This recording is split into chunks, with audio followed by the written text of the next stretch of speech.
How the Mind is Divided. Conscious and Subconscious Mind. Part 1. Have you ever wondered why you sometimes change your mind so quickly? Or why brilliant ideas disappear the moment they appear? The answer lies in understanding the two fundamental parts of your mind, the conscious and the subconscious. In this video, we dive into the deeper mechanics of your inner world. The conscious mind, also called the objective mind, is the part you're most familiar with. It's what we usually call thinking. It processes the world through the five senses, helps you make everyday decisions, and stores memories. It's logical, practical, and analytical. But here's the catch: the conscious mind only handles a small fraction of your mental power. The subconscious mind, often lumped together with what some call the superconscious, is much deeper, much more powerful, and far less visible.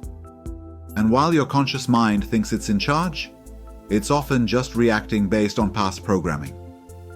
It acts like a protective filter, always suggesting the safest, most familiar options, even when those options limit you.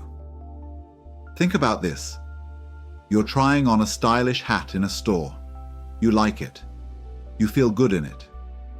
But then a friend laughs and says, "You're not really going to wear that, are you?" Suddenly, doubt creeps in. You look in the mirror again. Now the hat looks too bold, too loud, too different. You put it back. What just happened? Your conscious mind got hijacked by fear of judgment and made a decision not from truth, but from insecurity. This is how the conscious mind works. It's influenced, it's cautious, it changes course easily. And when it comes to growth and transformation, it often becomes your biggest obstacle.